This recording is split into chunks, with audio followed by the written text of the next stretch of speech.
Hey, Geno, congratulations. Thank you. This streak of the 13 straight Final Fours, it seems like everyone is special. Like the last one, Katie Lou had, 7 threes and you beat Louisville. And then today you get like a great Baylor team. This game had everything possible in it, ups and downs, and a 19-0 run, which is unbelievable against the best defensive team in the country. And how do you feel about all that? Well, it's a lot, it's a lot to digest, but right now, you can only think about this particular one. You don't necessarily are thinking the other 12. You're not. We have 10 kids on our team that have not ever been to one Final Four. If you think, so that to me is what, the excitement is all about. Those 10 kids have never been to one, and they're getting an opportunity to go to their very first. And yet, Jamel and, CD and myself and some of the other people that work here that have been to a bunch of these, we obviously feel, incredibly fortunate to be in that situation. And they're all special. That's why I try to tell everybody when they say, which one, how does this one feel compared to all the rest? They all feel amazing. There's never been one that felt bad. It's like Christmas. People say, how was your Christmas? I never had a bad one. And so they're all amazing. They're all amazing. Thank you. Next question is from Dougfeinberg. Doug, please unmute yourself and state your name and affiliation. Hey, Coach, Dougfeinberg, the AP. Hey. I know you didn't have a great angle on it, but Coach Mulkey's claiming after the game that last play was a foul based on replays she's seen and such. And you've seen it, I know it's part of the basketball game, whether they call it or not, but have you seen that last play, and was it one of the situations where could have gone 50-50, or was it a foul at all? I don't know. I haven't seen it. But I'd also like to look at all the fouls in the first half where they shot 11 free throws and we shot 2. So I don't think I'm going to go back and check all those, and I'm not going back and check on the last one.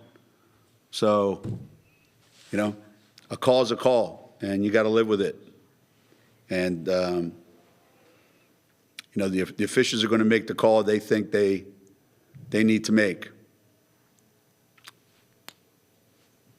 Next question is from Daniel. Daniel, please unmute yourself and state your name and affiliation. Hi, Geno. Daniel Connolly from the UConn blog. Considering 2 of your last NCAA tournament trips ended on buzzer beaters, how good was it for a defensive stop to win the game? Well, we put ourselves in that situation, we made it incredibly difficult on ourselves. I thought, Dee Richards getting hurt, I think probably opened up some things for us defensively, on offense, and we were able to take advantage of that. But, late in the game with, a couple violations, a couple missed free throws, and, but we made enough plays, in a game like this, just like in those games that we lost on buzzer beaters. A lot happens along the way before that play that, that accounts for winning or losing the game. So, if you coach long enough and you're around long enough, you're gonna win some at the end, and you're gonna lose some at the end. You put yourself in enough of those situations, and we went on that 19-0 run, and to Baylor's credit, they came right back. We came back from down 10, and we went up 9, I think. We went from down 10 to up 9, and they could have easily, gotten down 15, just like we could have easily gotten down 15. But they're a great team, and they came back like we knew they would. And we knew we were going to have to keep making one play after another all the way to the end. Next question is from Chip. Chip, please unmute yourself and state your name and affiliation.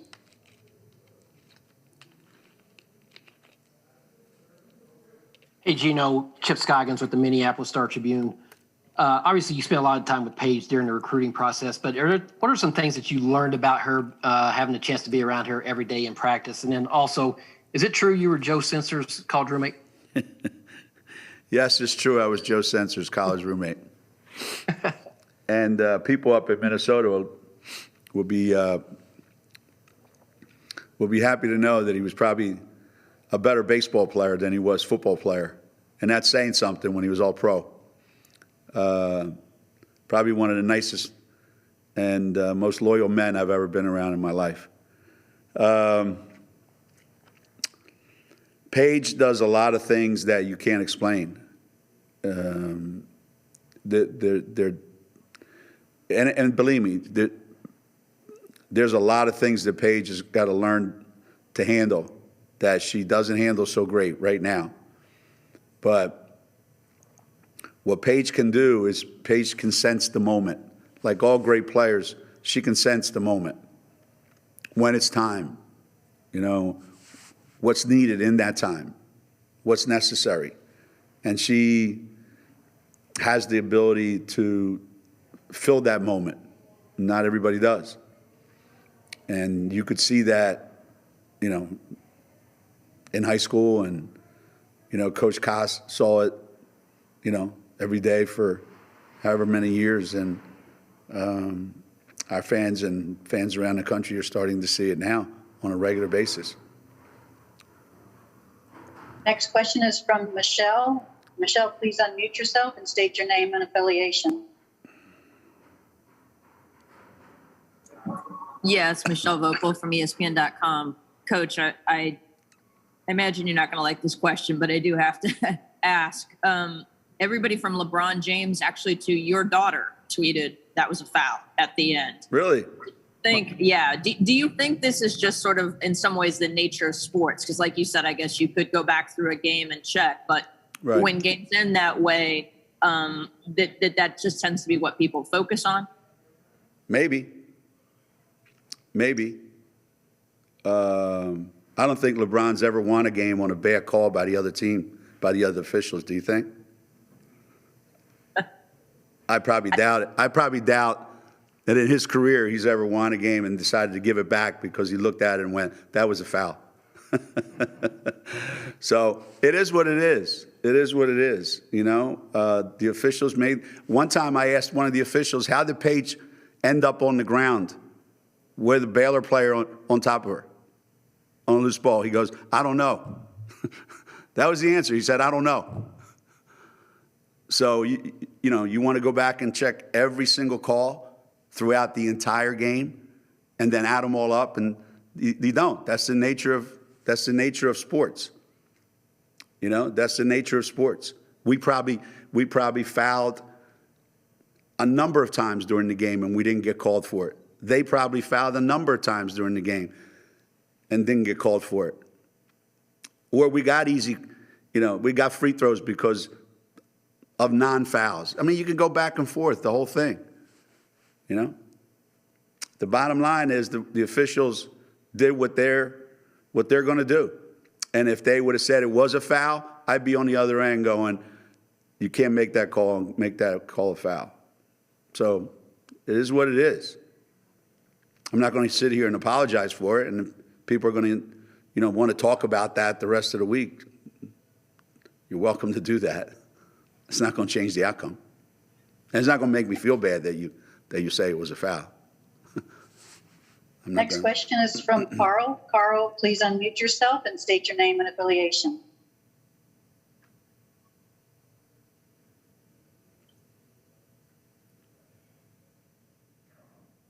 Carl. I'm getting there. Carl. Carl Adamek from the Journal Inquirer. Geno, we like to talk numbers. At least I like to talk numbers. 13 consecutive Final Four appearances, and the other teams will have 1 consecutive Final Four appearance. That'll be the second longest current streak after tomorrow. Can you try to put some perspective into what you guys have done in the regional final in a game that you used to say was the hardest one to win? Well, for sure, this game is the hardest one to win, and for sure, I thought when they first announced the brackets, I thought something doesn't look right here. If you look at the seeding, you're telling me that Baylor is the 7th seeded team in this tournament. If we're the number 2, number 1. That Baylor's number 7. So that decision's a lot bigger than the decision made by the officials to make a call or not. Trust me when I tell you that. And I know Kim will agree with me on that. She won't agree with me about the foul call, but she'll agree with me on that point. So to have to win this game to go to the Final Four and to have to beat a team like that, that's clearly seated way lower than they belong. It just added to the intensity of it and the difficulty of it and everything. I mean, and this was harder than winning some of the national championship games that we've won. Without question. Without question. This game was tougher than a handful of national championship games or any Final Four game that you want to mention. So, yeah, winning this game, given how it played out, getting down 10, that's an amazing accomplishment by these young kids. Next question is from Alexa. Alexa, please unmute yourself and state your name and affiliation. Hi, Geno. It's Alexa Phillips from the Hartford Courant. In the locker room, I think it was Kristen or Avina said that, I guess when the team was down 10, you kind of called them out for looking shell-shocked or like they were about to lose or ready to give up or something like that. What did you, say to them at that point, and what did it take for them? Obviously, you pointed to G going out, but what did it take for those young, like you said, the young kids to turn things around and turn a 10-point deficit into to have the belief that they could go up and retake the lead?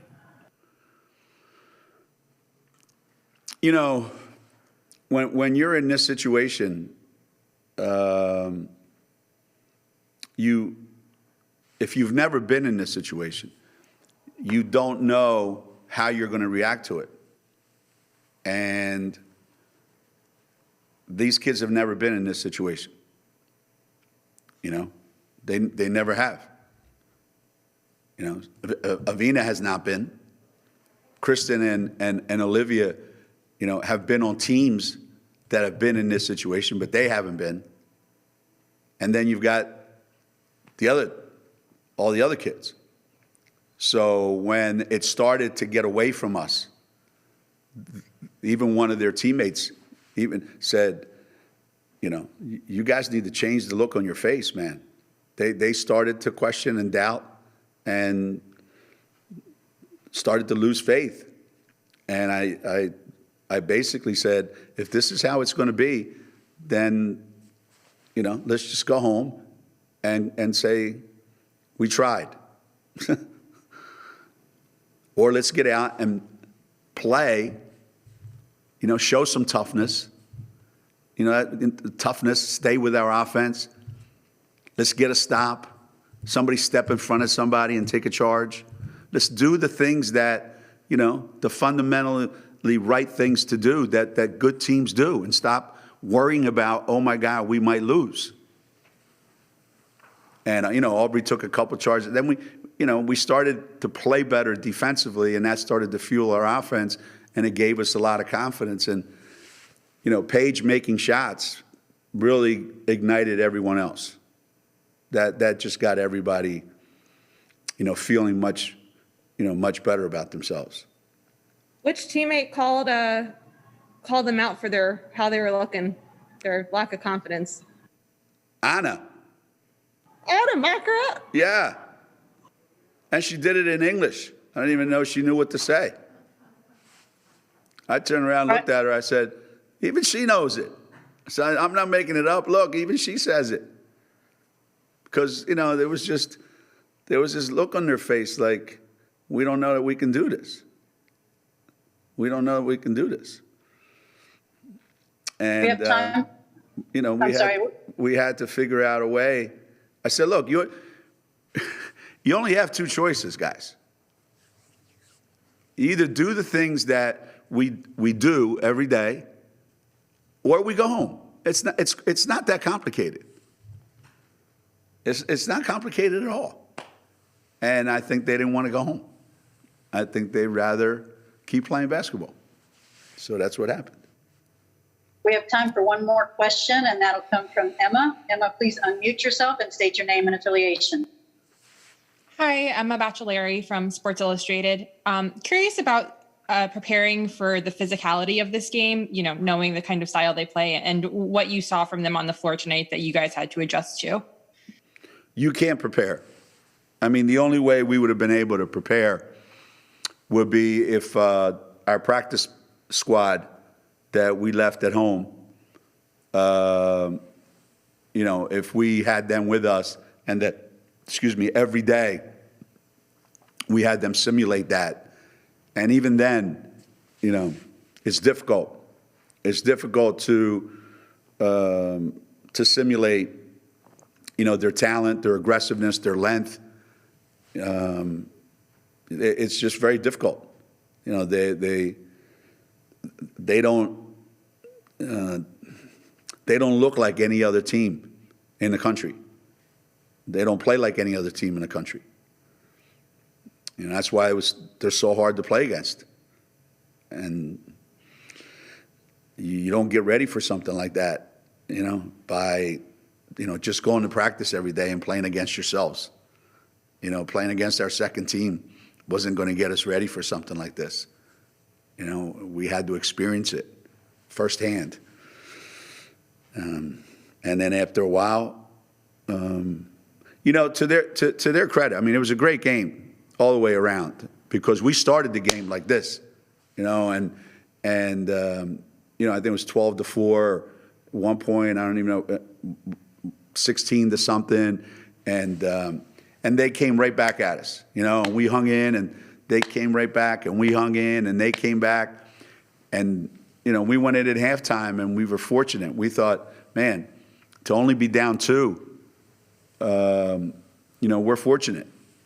And then when we came out and got down 10, there was a feeling of